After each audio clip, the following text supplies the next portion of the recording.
કરમસદ આણંદ મહાનગરપાલિકાની અંદર ભારતીય જનતા પાર્ટીના ઉમેદવારોને અત્યારે જનપ્રતિસાદ છે તે મળી રહ્યો છે અને ઘરે ઘરે ભારતીય જનતા પાર્ટીના જે ઉમેદવારો છે તે અત્યારે ઘરે ઘરે ફરી રહ્યા છે અને પ્રચાર કરી રહ્યા છે। ત્યારે વોર્ડ નંબર 12 ની અંદર અર્બન ગુજરાતની ટીમ આવી છે। વોર્ડ નંબર 12 ની અંદર પણ ભારતીય જનતા પાર્ટીના જે ઉમેદવારો છે તે અત્યારે ઘરે ઘરે ફરી રહ્યા છે।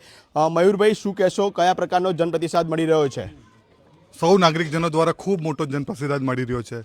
અમે જ્યારે એમના સોસાયટી વિસ્તારમાં જઈએ છીએ, એમની સાથે વાત કરી છે, આદરણીય નરેન્દ્રભાઈ મોદી સાહેબે જે કામો કર્યા છે એ જન જન સુધી પહોંચ્યા છે અને એનો જે પ્રતિસાદ અમને મળી રહ્યો છે, સામેથી લોકો આવે છે અને એમ કહે છે અમે ભારતીય જનતા પાર્ટીને મત આપીશું। જી રૂપલબેન, આપ પૂર્વ પ્રમુખ પણ રહી ચૂક્યા છો અને હવે જ્યારે ભારતીય જનતા પાર્ટી આપણને કોર્પોરેટર તરીકે જ્યારે મેદાને ઉતાર્યા છે, કયા પ્રકારનું જનતા આપને શું કહી રહી છે?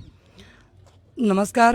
જનતા એક જ કહે છે કે બસ મોદી સાહેબ છે તો અમે જોડે જ છીએ, એમની સાથે રહીશું અને સાથે જ કામ કરીશું। જી તો જે પ્રકારે પૂર્વ કાઉન્સિલર છે મેહુલભાઈ પણ આપણી સાથે છે। મેહુલભાઈ, આ પેનલને અત્યારે કયા પ્રકારનો જનપ્રતિસાદ મળ્યો છે? ખાસ કરીને આપના વિસ્તારની અંદર આ પેનલ ફરી રહી છે ભાજપની।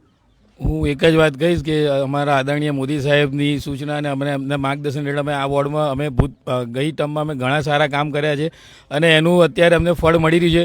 કોઈ પણ જગ્યા એવી નથી કે જે અમને પ્રતિસાદ ના મળતો, એટલો પ્રતિસાદ મળે કે તમારે આવવાની જરૂર નથી। અમને એવું જાણવામાં આવે છે કે તમે નહીં આવો તો પણ તમને વોટિંગ કરીશું જ।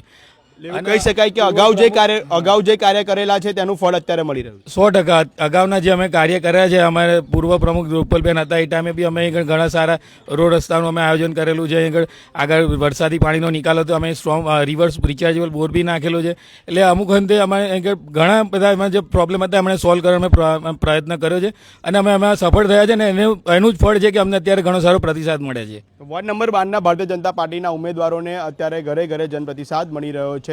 બસ સતત અપડેટ માટે અર્બન ગુજરાત સાથે જોડાયા રહેજો। કેમેરામેન અક્ષુપ્રેશ સાથે હું છું અર્બન ગુજરાત।